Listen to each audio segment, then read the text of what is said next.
Okay, guys, another question here from Scotty McPherson.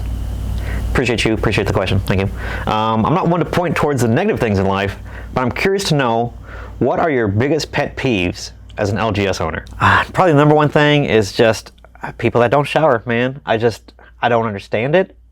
I don't see the mentality with it. You're going to go out and be with people and hang out with people. I know that there's smell blindness and things that eventually happen if you have those long-term issues like that. So I understand, okay, but even as like a baseline of decency, why would you not shower and take care of yourself and do some body maintenance before you go and want to sit down with 30 people for an event, or go to a place that sees a lot of people in and out of? That's just common sense for me. But apparently, it's an issue, and it's kind of like the meme of game stores where there's just a bunch of smelly dudes hanging out and playing cards. So yeah, that, because I try to keep a very clean store. I try to keep a very neat store. It's a big thing for me that I want everything to be nice and clean and neat as much as possible. But I can't control the people that come in and out of my store. I can't, to an extent to where it becomes a problem, but I can't police that as much as other people, for other businesses like that. So, if you're going to sit across the table from somebody, you should be smelling, pretty decent, and expect to be there for a couple hours. So, things like deodorant and such, that kind of stuff, it goes a long way. But yeah, that's basically a huge pet peeve. Trying to think of anything else. Let me see. Definitely a thing that you should never do is if I'm buying a collection and then somebody will be like, what do you guys got over here? What do you got going on? I don't even like my employees working together on a buy, just because there's interactions and stuff there that draws attention. And if I'm buying $1,000 collection, I don't want a lot of people around, especially if I got it all over the cases or at the desk and I'm going through some stuff. As many people being around and the potential for things to go missing and get lost, and people picking it up and asking questions. That's a huge thing that I worry about. Just even for my employees, taking cards and going through them. I want to make sure I keep it all together, so that if they, for whatever reason, end up don't wanting to sell it, I can give it all back to them easily and they can keep track of it. They should never not see all their property. So that's a big thing. And then if you are a customer in the store and you see a big collection coming in or something, or a buy happening, going up and going down there and be like, ooh, what's this? What is it? Oh, that's a $500 card. That, stuff like that. And especially, don't come up and be like, hey, I'll buy that off of you when I'm trying to buy it. That's a big no-no. Stores, and I've told people off, and stores will ban people for trying to buy stuff from underneath them. So yeah, that's a big no-no. Don't do that.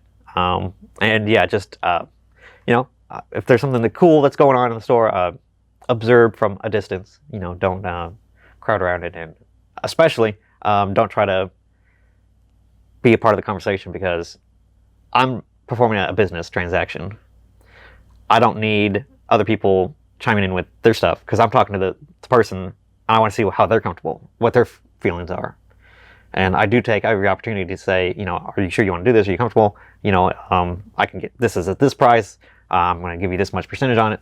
I'm very transparent with that, but I don't need somebody else giving that other person advice or giving me advice on how to look things up, or stuff like that. It's just not something you should do. So don't do that. But yeah, stuff like that is huge pet peeves and very annoying when you're trying to do business. Okay, here's a fun question from just Poke and Fun. Just Pokey Fun, Pokey and Fun. It's cute. It's a cute name. I like it. I like puns, so I like it. It says, congrats on 15K. Question is, have you, like many others, started putting away or putting back anything to keep for down the road? Things like sealed collections or anything from sales for today's marketplace that you'll have in the future.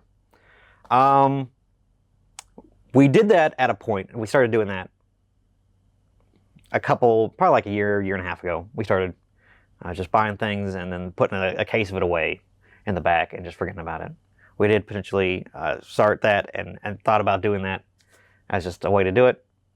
But ultimately, you come to a decision where you're sitting there and you're looking at all this product on the shelf and you're going, I got $5,000 worth of product here. Why am I just letting that $5,000 sit here instead of just getting that money back out of it and then flipping that and, again, snowballing that kind of stuff into making that money work for me, and I'll get exponential amounts of return off of that instead of just having that product sit there and maturing, having a $100 box go to $200 in a year or two. It's just not worth it. I can take that $100 and buy collections and buy other steel product and buy other stuff and have that money keep working for me in that year span, multiple amounts of time. So it ultimately doesn't become worth it if you want to have a business that is high turnover, high cash flow, buying and selling all the time. For casual collectors, people that, again, maybe want to invest, that's a good strategy. But as a store, it's not a great way of getting and making better margins because, again, in the amount of time you could have made, $1,000 off that $100 instead of just the extra $100 for that $200 box. So yeah, that's why we did do that for a little while, and then we were just like, what are we doing? This is just silly. And then we ended up just selling all that product off. So yeah, it's a good idea for collectors and investors, but for stores, it's not really a thing. Okay, so got another question here from Brian Rossi. Hey Brian, appreciate you. Looks like he owns a store as well. So my store gets a substantial amount of steel product, and we charge 5% over MSRP in order to deter scalpers, but make it so that it's not out of price range for regular customers. How do you keep product on the shelf? Do you limit buys? This could be a conversation in itself and something that I've talked about a lot. The only way to keep product and to avoid that situation is to sell it at the market that those people that are buying it from you to profit from would be to sell at that price. That's the only way. There is no other way to deter that. Especially with us, we have our online store. It's free to the nation. Anybody can order it from us. If I priced everything at MSRP, if I put these Vivid Voltage boxes are cheaper now, but let's say I had those in when they first released, or a little bit after they released. I got a case in, and I sold them at 110 is what my normal booster box prices are. That's our floor basically is 110.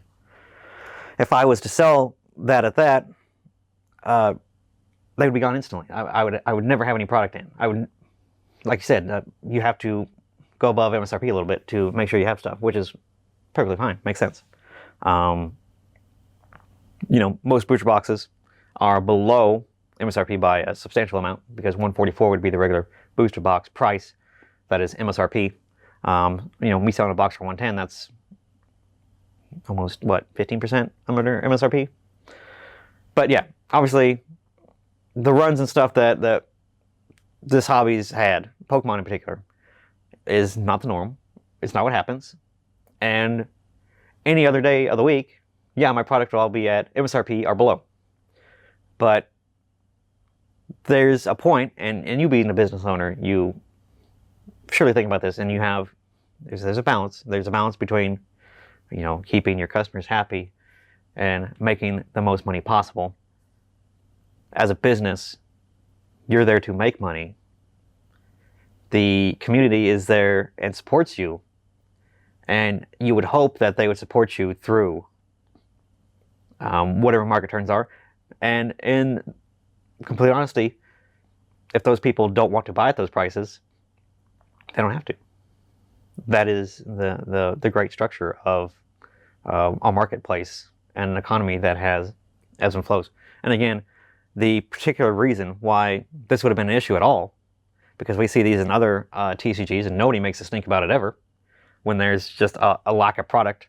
With for like Digimon, for example, right now, extremely popular, extremely expensive, and booster boxes are twice what MSRP is. And nobody's complaining because they have no other options to do that. The defense of big box stores saying, well, I can go to Walmart and get this for cheaper. Correct, if they had it.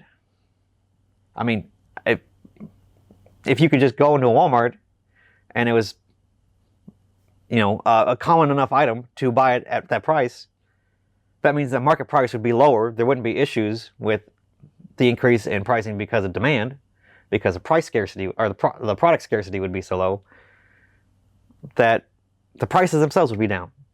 It's because people are impatient. It's because people want that product now.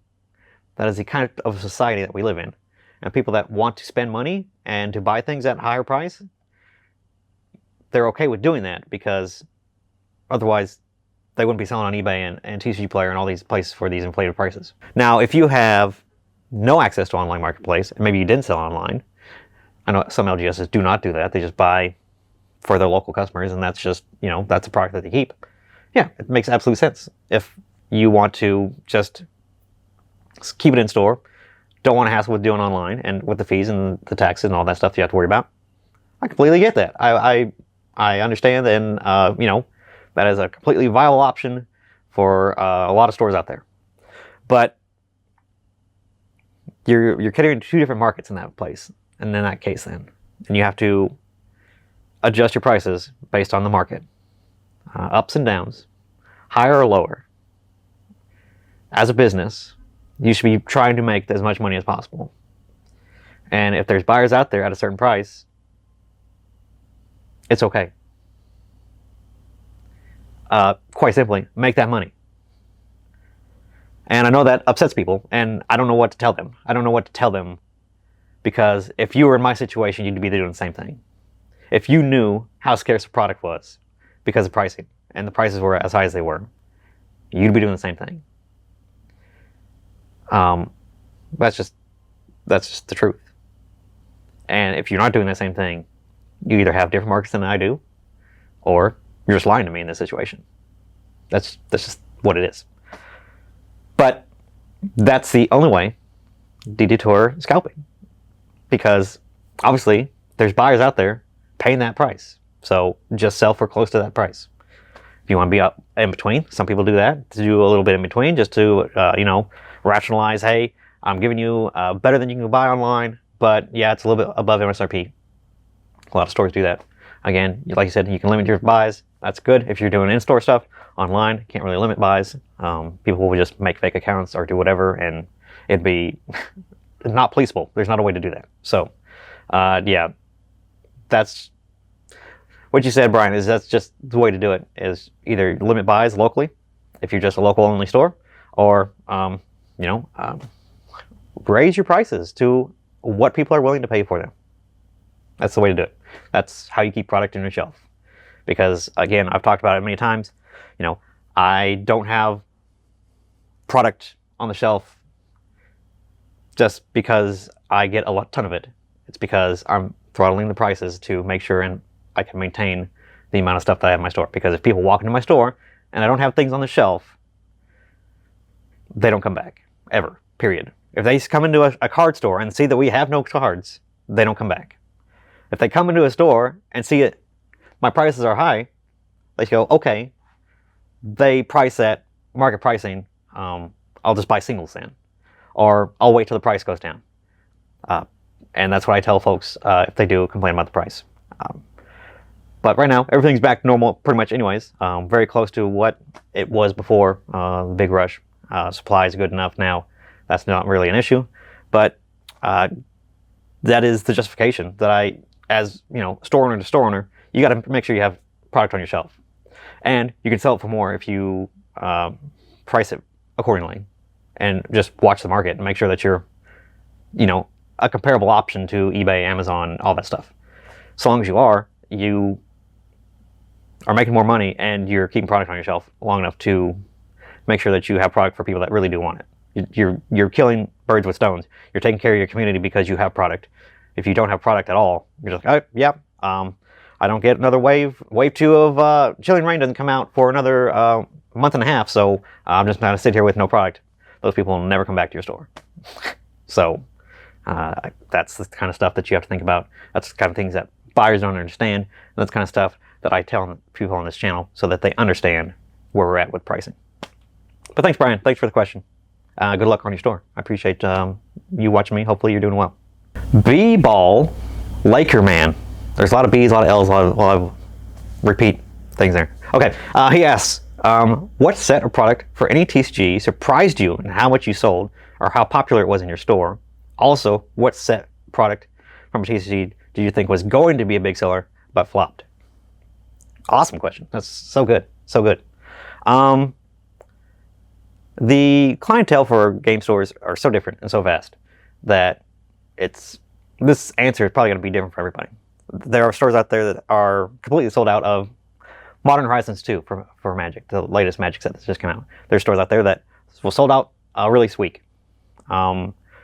There's me, on the other hand. I'm sitting on set boosters, draft boxes. I got pre-release boxes still, which is unheard of. I got bundles still. My prices are close to market. They're close to what I've seen other stores selling. Some people just sold out and sold out more. Okay. But there's other stuff like me. I continue to sell the crap out of anything Pokemon. People coming to my store and buying stuff like that, whereas maybe another store out there just doesn't see the success that I do with Pokemon. That's just the way that markets are. But yeah, for things that don't perform or didn't perform as well as I thought we'd be out of Modern Horizons 2, and we're not. So that's interesting. A thing that I would not have thought. We know what's sold great here recently. These little boxes over here. These little boxes of Vanguard. And you guys probably saw the recent videos that Austin put out for Vanguard. The little decks that are $3.99. Awesome price. Like, I don't know how they're making money because it's so cheap. But those little Vanguard decks for $3.99, $4.99, whatever they are. We've restocked those 3 times now, and we still sell them out. And nationwide, we're selling whole sets of those. There's 5 decks, and we sell a crap ton of them. Obviously, they're low price. It's low barrier of entry. That's kind of what their goal was. I think even Vanguard, though, is surprised by how popular and how successful they are because the stock of them, I'm sure they printed a ton of them, and they are probably, I can't get any more. They're sold out everywhere. So, so a good success as those were, and awesome. But yeah, as far as like things that sold like exceptionally well, not anything crazy in particular. I can't think of anything, anyways. Professor Nighthawk asks, question: have you ever thought of having a Discord, specifically so people can show their pulls that you get from your store? We do have a Discord. If you go to cardinalgaming.com, on the top left, there's all the like social links. It has a link to our Discord if you wanted to join in. And there's a lot of people that post on there and post their polls. So, and just talk about other kind of stuff. We have pretty much a channel for all the stuff that we deal in. Vanguard has its own thing. Magic has its own thing. Wargaming, stuff like that, has all their own channels. But yeah, there's a Pokemon playing and there's Pokemon collecting channel as well that people talk in and post their polls all the time. So we do. Yeah, go on. And I think it's actually in our video description as well. It's down there too, if you wanted the link to go there. Question from Newt. It's a great name. Awesome, good name. Was wondering if you have an online store. Been dying to get Shiny Fates. We do. CardinalGaming.com. We have Pokemon, Magic, Vanguard, Yu-Gi-Oh! And singles for Magic, Pokemon, Vanguard, all that stuff on our website. Don't know how you've been watching and don't know, but yeah, I try to not like jam it down to people's throats, but yeah, CardinalGaming.com has all kind of good stuff on it. So we do, and hopefully that helps you and you can find some Shiny Fates on there. I think I do have a couple things left, maybe.